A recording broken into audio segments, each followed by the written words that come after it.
think it was the video where it called him Dr. Frankenstein and said his monster shot him through the neck. I mean, obviously this is a person, and looking at this is someone who was a husband and a father, and in the days after his shocking death, that happened as a result of his views, or it happened as a result as he was sharing his views publicly with people, that people found it jarring to hear such criticism of that in the immediate aftermath of what death. I find jarring is that there are so many people willing to excuse the most reprehensible things that he said, that they agree with that they're willing to have monuments for him, that they want to create a day to honor him, and that they want to produce resolutions in the House of Congress honoring his life and legacy.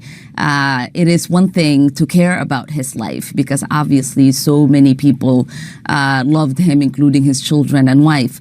But I am not going to sit here and be judged for not wanting to honor any legacy this man has left behind. That should be in the dustbin of history, and we should hopefully move on and forget the hate that he spewed every single day. Well, hey folks, thanks for tuning in. Today we're going to talk about a topic that desperately needs to be discussed. Imagine a job where you can stay forever with no one checking if you're still doing it well. Sounds cozy, right? Now imagine that job controls laws and taxes and policies that affect your life every single day. That's Congress. No term limits, no expiration date. Today we're diving into why the United States needs term limits for Congress. It's a simple change that could shake up Washington, bring fresh ideas, and make our government work better for you. Stick around for this video and I'll break down 5 big reasons why this matters. Like and subscribe for more deep dives, and of course share. Reason number 1, breaking the career politician cycle. Term limits stopped the career politician cycle. Right now, some members of Congress have been in office for decades, 40, even 50 years in some cases. The average House member stays for 9.1 years, and senators over 11 years. These folks often focus on re-election, not solving problems. They build fiefdoms, cozy up to special interests, and prioritize staying in power over serving the public. Term limits, like say 12 years in the House and 12 years in the Senate, would force them to focus on results, not just winning the next campaign. Take a look at this. In 2020, 90% of House incumbents and 85% of Senate incumbents won re-election. Name recognition and donor networks make it nearly impossible for newcomers to compete. Term limits level the playing field. Reason number 2, term limits bring fresh ideas. Congress often feels stuck, right? Some debates, some gridlock, long-serving members can get comfortable, resist to change, or out of touch with new issues like AI regulations or climate challenges. Term limits ensure a steady flow of new people, younger voices, diverse backgrounds,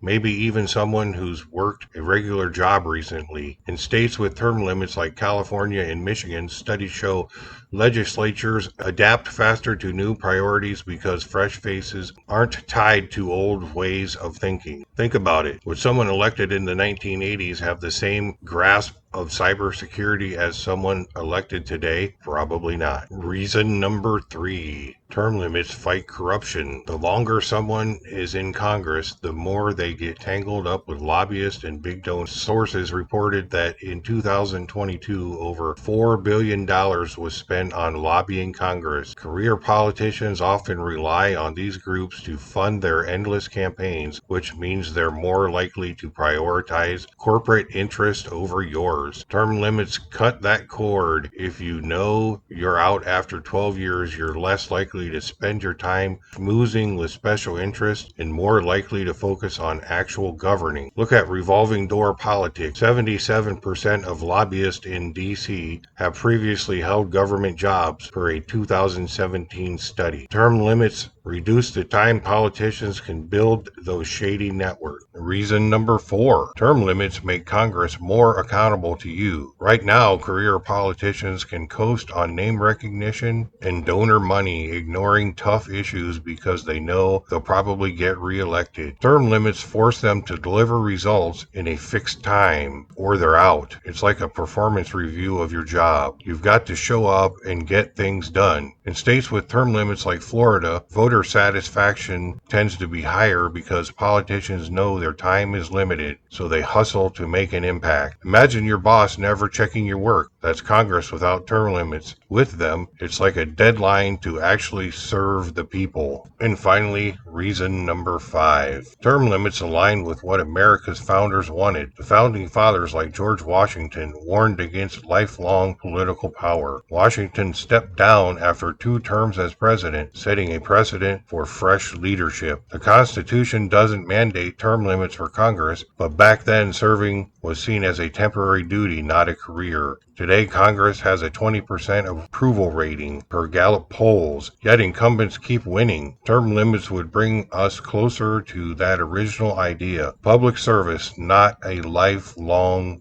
throne.